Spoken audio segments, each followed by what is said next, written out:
நீங்க ஒரு கோர்ட்டுடைய சட்டத்தை பேசுறதுன்னா லாயர் கிட்ட போவீங்க. ஜட்ஜ்மெண்ட்டை விளங்கணும்னு சொன்னா அத ஒரு பிசி கிட்ட போவீங்க. உங்களோட ஒரு ஹார்ட்டுடைய ப்ராப்ளமுக்கு ஸ்கேன் பண்ணப்பட்டிருக்குதுன்னா அது ஒரு ஹார்ட் டாக்டர் கிட்ட போவீங்க. ஒரு கைனகாலஜிஸ்டுடைய ஒரு மனைவிக்கு ஒரு பிரசவத்தில் பிரச்சனை இருக்குன்னா அது கிட்ட போவீங்க. மேலான சகோதரர்களே, மார்க்கத்தை மட்டும் கொஞ்சம் டிரான்ஸ்லேஷனை படிச்சுட்டு மார்க்கத்தை விளங்க போனீங்க என்று சொன்னா நீம் முல்லா ஹத்ரா ஈமான், நீம் ஹக்கீம் ஹத்ரா ஜான். அறப்படிச்ச வைத்தியன் உயிருக்கு ஆபத்து, அறப்படிச்ச அவன் ஆலிம் அவன் ஈமானுக்கு ஆபத்து.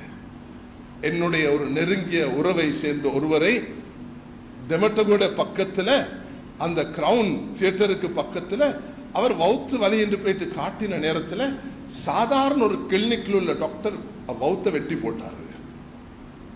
அதால் அவருக்கு ஆபத்து நோயாய அவர் மௌத்தாயிட்டார். அறப்படிச்ச வைத்தியனாகும் பொழுது உயிருக்கு ஆபத்தாகிறது போல அறப்படிச்ச ஆலிம்களாகும் பொழுது இந்த கூகுள்ல படிச்சு டிரான்ஸ்லேஷனை படிச்சு வெறுமனே இல்ம நீங்க சொல்ல போனீங்கன்னா வல்லு அதல்லு. சஹாபாக்கள் கூட குளிப்பு கடமை என்று சொன்ன நேரத்தில் அவர் குளிக்க கூடாது. ஒரு சஹாபி 2 பேர் சேர்ந்து ஃபத்வா கொடுத்தாங்க, நீங்க குளிக்க தான் வேணும். ஏன்னா அவருடைய தலையில பேண்டேஜ், அவருக்கு ரத்தம் வடியுது, அவருக்கு குளிப்பு கடமை.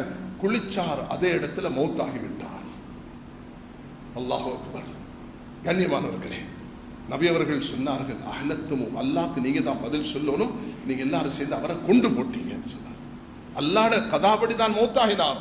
ஆனால் எச்சரிக்கை செய்வதற்காக இப்படி மார்க்கத்தை பேச வேண்டாம் என்பது உலகத்துடைய எல்லாம் விளங்கும் பொழுதே இந்த நாட்டில் PhD முடிச்ச நல்ல மாஷா அல்லாஹ் சூடான்ல இருக்கலாம், மலேசியால இருக்கலாம், ஈஜிப்ட் அசர்ல இருக்கலாம், மதீனால இருக்கலாம், அவர்கள் உலக நாட்டில் நல்ல நல்ல பட்டதாரிகள் மர்ஹூம்களான 2 இந்த நாடு மதிக்கக்கூடிய டாக்டர் ஷுக்ரி, ஹஜரத் மௌலானா முபாரக் ரஹ்மத்துல்லாஹி அலைஹிமா, இவர்கள் எல்லாம் சேர்ந்து சில மார்க்க நான் சொல்லக்கூடிய இந்த 8-9 விஷயங்கள், அதுல வயதை 18 ஆக்குங்க, அதுக்கு கீழே ஒரு கட்டம் வரும்னா கோர்ட்டுக்கு கொண்டு போங்க, எந்த கட்டத்தில் ஒரு பெண்ணுக்கு அதை இன்றைக்கு ஒரு காலம், அது காந்திஜியுடைய காலமாக இருக்கலாம், அது இந்த நாட்டுடைய பெரும்பான்மை சமூகம் பின்பற்றக்கூடிய பௌத்தருடைய அந்த காலமாக இருக்கலாம், எல்லா காலத்திலையும் நபி ஸல்லல்லாஹு அலைஹி வஸல்லம் அவருடைய காலமாக இருக்கலாம்,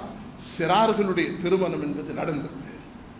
அதனாலதான் எங்கட நாட்டுக்கு சட்டம் வகுக்கக்கூடிய நேரத்திலையும் அதை வைத்து நாங்க சொல்லல, இப்ப நீங்க 12 வயசுல பிள்ளையை திருமணம் செய்து கொடுங்க.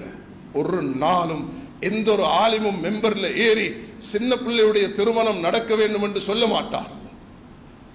பிள்ளைகளுக்கு திருமணம் என்றால் அதுக்கு ஒரு வயது வேணும், அதுக்கு ஒரு பக்குவம் வேணும்.